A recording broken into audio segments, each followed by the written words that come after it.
Bismillahirrahmanirrahim. Assalamualaikum warahmatullahi wabarakatuh. Alhamdulillah wassalatu wassalamu ala Rasulillah wa ala alihi wa sahbihi wa mawalah. Amma ba'du ikhwani wa akhwati fillah rahimani wa rahimakumullah.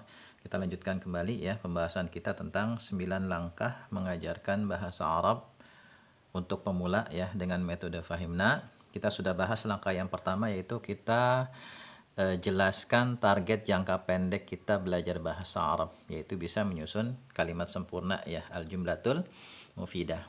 Kemudian langkah yang kedua, kita jelaskan definisi ilmu nahwu dan ilmu sharaf ya, karena jumlah mufidah ini, kalimat sempurna ini ya, untuk bisa menyusunnya kita harus belajar ilmu nahwu dan ilmu sharaf. Maka kita jelaskan ya pada langkah yang kedua tentang definisi ilmu nahwu dan ilmu sharaf. Ya, sekarang kita ya masuk kepada langkah yang ketiga yaitu kita jelaskan tentang kata.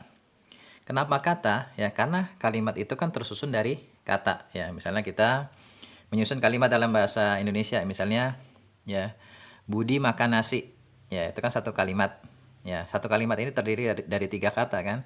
Budi makan dan nasi. Nah makanya kalau kita ingin bisa menyusun kalimat kita harus pahami dulu apa itu kata. Ya karena kata itu nanti akan kita susun menjadi kalimat. Ya, kata bahasa Arabnya itu adalah al-kalimatu. Ya, kalimah.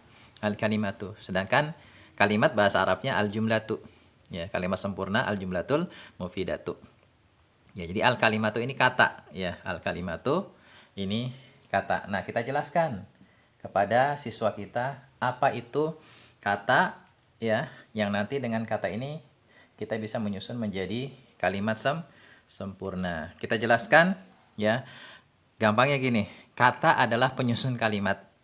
Gitu. Kata adalah penyusun kalimat. Misalnya kita kasih contoh sebuah kalimat dalam bahasa Arab ya. Misalnya zahaba telah pergi, rajulun seorang laki-laki, ila ke al-masjidi masjid ya. Seorang laki-laki telah pergi ke masjid. Ini kan satu jumlah mufidah. Ya, satu kalimat, satu jumlah mufidah. Nah, jumlah mufidah ini tersusun dari 4 kata ya, zahaba, rojulun, ila, dan al-masjidi. Jadi kata adalah penyusun kalimat gitu. Itu aja ya. Kalau di kitab lain mungkin ada definisi kata ya. Seperti di kitab Al-Muyassar, al-kalimatu ini diterjemahkan sebagai atau didefinisikan sebagai lafzun lahu ma'nan, suatu lafaz yang memiliki arti. Ya kalau saya jelaskan cukup ya, kata adalah penyusun kalimat gitu aja. Sedangkan kalimat adalah yang tersusun dari kata gitu.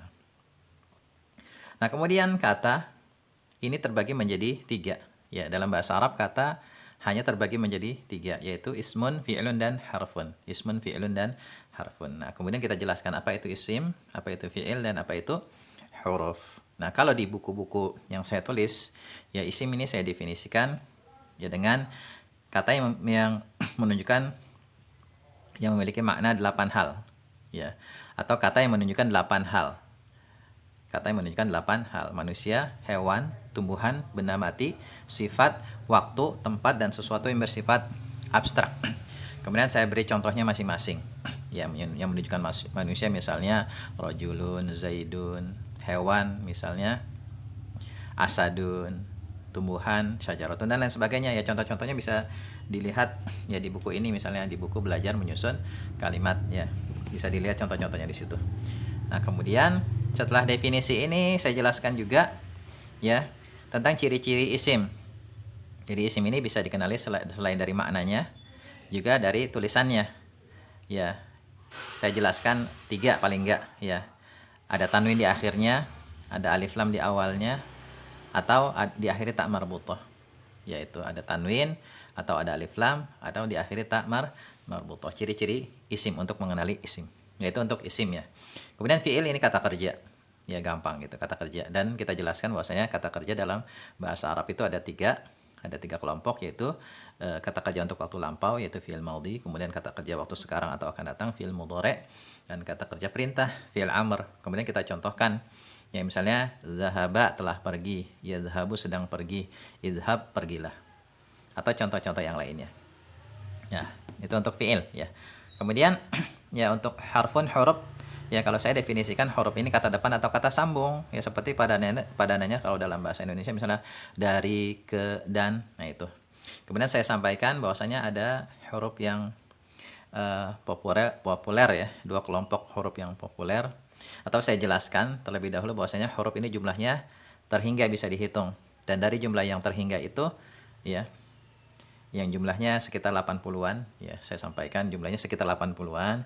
Nah, dari sekitar 80-an itu nanti bisa dikelompokkan menjadi sekitar 25 kelompok. Ya. Nah, dari 25 kelompok huruf itu ada dua kelompok yang sangat populer ya, sering dijumpai dalam tulisan berbahasa Arab, yaitu huruf jar dan huruf ataf. Ya, saya jelaskan singkat apa itu huruf jar, apa itu huruf ataf. Ya, dan saya definisikan huruf jar dengan definisi yang mudah, yaitu huruf yang menyebabkan ya isim yang terletak di depannya menjadi harokat akhir kasrah. Misalnya saya kasih contoh ila, min, ila, dan seterusnya. Nah, setelah huruf jar ini itu ada isim, dan isim itu harokat akhirnya dikasih harokat akhir kasroh. Kemudian huruf atop misalnya wa, ya, dan au, atau. Nah, kemudian saya sampaikan bahwasannya ya, huruf ini jumlahnya terhingga dan harus dihafal ya, supaya kita bisa membedakannya dengan isim dan fiil. Kemudian cara membedakan isim itu tadi dari ciri-cirinya. Kemudian kalau untuk mengenali fiil ini dari pola-polanya, dan pelajaran pola-pola fiil ada dalam ilmu shorof. Nah, seperti itu saya jelaskan ya pengertian isim, fiil, dan huruf. Kemudian saya sampaikan bahwasanya dari isim, fiil, dan huruf nanti bisa kita susun menjadi sebuah kalimat sempurna. Contoh misalnya ini, ya zahaba ini fiil, rajulun isim, ila ini huruf, al masjidi ini isim. Nah, dari isim, fiil, dan huruf nanti ya kita bisa susun menjadi sebuah kalimat sempurna. Kemudian kita sampaikan bahwasannya kalau kita baca Al-Qur'an, baca hadis, kitab-kitab para ulama itu sebenarnya hanya tersusun dari isim, fiil, dan huruf. Disusun-susun ya, isim, fiil, dan huruf disusun menjadi sebuah kalimat. Kalimat demi kalimat disusun menjadi sebuah paragraf, paragraf demi paragraf, kemudian ya disusun menjadi tulisan yang berlembar-lembar banyaknya. Jadi kalau kita ingin ya memahami sebuah bacaan atau ingin menyusun sebuah tulisan, pahami dulu apa itu isim, fiil, dan huruf, atau pahami dulu apa itu kata. Ya, yang bahasa Arabnya adalah al-kalimatu. Nah, baru setelah itu kita nanti ya bisa belajar menyusun kalimat. Jadi langkah ketiga adalah kita jelaskan apa itu kata dalam bahasa Arab. Kata dan pembagiannya. Ya, kita jelaskan dengan semudah mungkin ya.